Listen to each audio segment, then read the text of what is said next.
All right, let's get straight into it. We're doing a strategic analysis of the opening moves of the Vizcaya campaign. Specifically, we're looking at the nationalist operation to smash through the Basque exterior line back in the spring of 37. We're going to break down the plan, how it was executed, and what it all meant for both sides.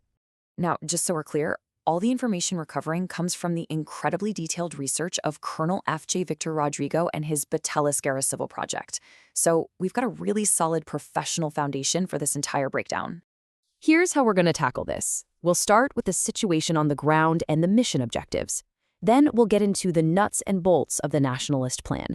After that, we'll see how the attack actually unfolded, look at the reactions from both commands, and wrap it all up with a final analysis. Okay, let's jump in.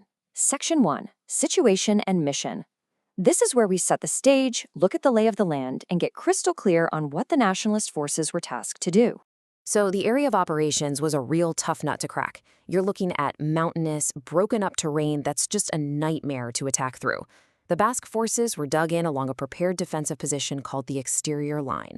Now, a key point here, nationalist intelligence really underestimated these guys, thinking they were poorly armed and led. That was a serious miscalculation, as they were about to find out.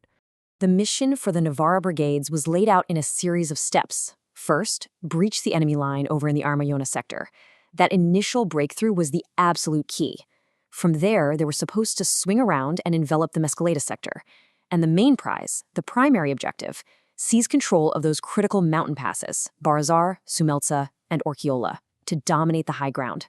All right, so that's what they had to do. Now let's look at how they planned on doing it. Section 2, the plan of maneuver. This is the operational playbook the nationalists drew up. Now, this slide here is crucial because it lays out the entire concept. This wasn't planned as just a straight-up frontal assault. The idea was to punch a concentrated hole right through the front at the Albertia-Marumandi Massif. This would give them a solid foothold, a base to then push towards the town of Ochandiano, getting behind the enemy's second line of defense and cutting them off. The tip of the spear was 3 Navarra brigades, but the real linchpin, the element the whole plan hinged on, was overwhelming firepower. They brought in 2 massive artillery groups with dozens and dozens of batteries.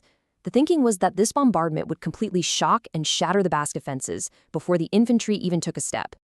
Of course, the plan also baked in some critical support.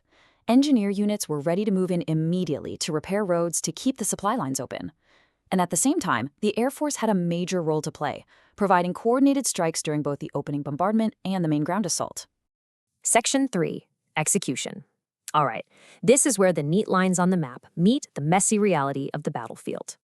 So the whole operation basically played out over a week. The front was breached on March 31st. It then took another 4 days of really hard fighting to capture the first big objective, Ochandiano. And by April 7th, they had finally secured the strategic mountain passes. On D-Day, March 31st, the attack kicked off at dawn with a staggering air and artillery barrage. We're talking about almost 100 tons of bombs and tens of thousands of machine gun rounds from the air alone. It absolutely crushed morale and broke the front line. But, and this is a big but, the advance on the ground got bogged down. They didn't take their key Day 1 objective, Ochandiano. The next few days, from April 1st to the 4th, were just a brutal, grinding slog. The weather turned awful, with non-stop rain turning everything to mud, and the Basque resistance stiffened up big time.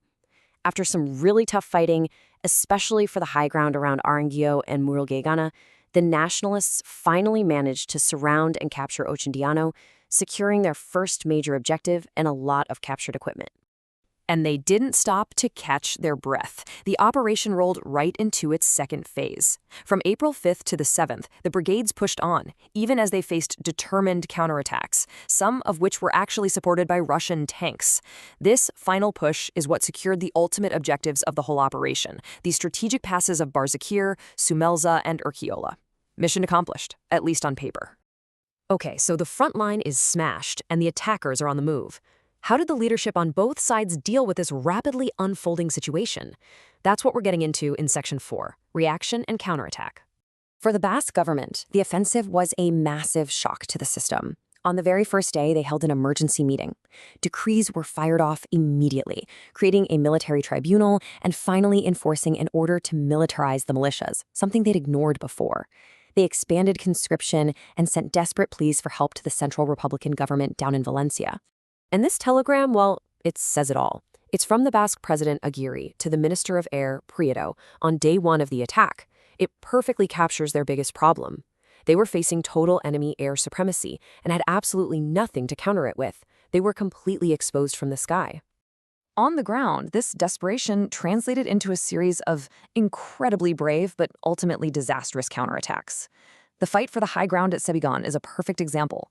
After the Nationalists took it, Basque forces would launch a furious assault, take it back after a heavy artillery prep, only to get pounded and driven off again by a Nationalist counterattack.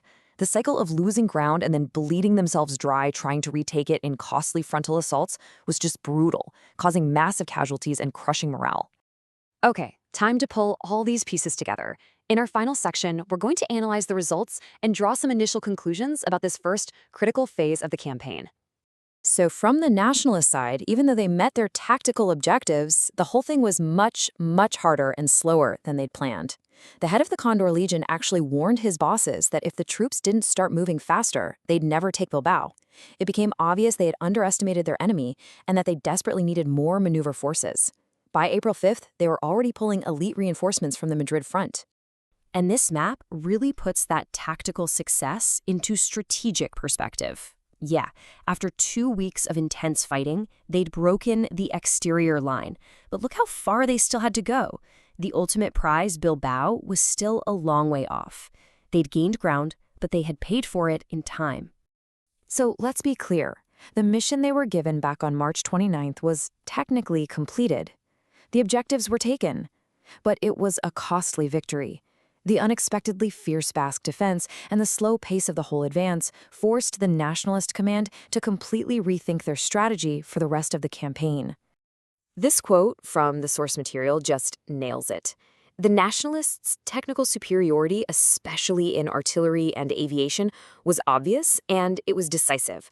But the commander on the ground, General Solchaga, just didn't have enough infantry to really exploit that advantage and get a rapid, deep breakthrough against an enemy that was determined to fight. And all of this leaves us with the million-dollar strategic question of the campaign. The Basque forces were being absolutely crippled by the lack of air cover. So why was the Republican Air Force almost a complete no-show? Was it a logistics problem, a political decision by the Russian advisors, or had the central government in Valencia simply decided that the Northern Front was a lost cause and not worth reinforcing? That is the key question to think about.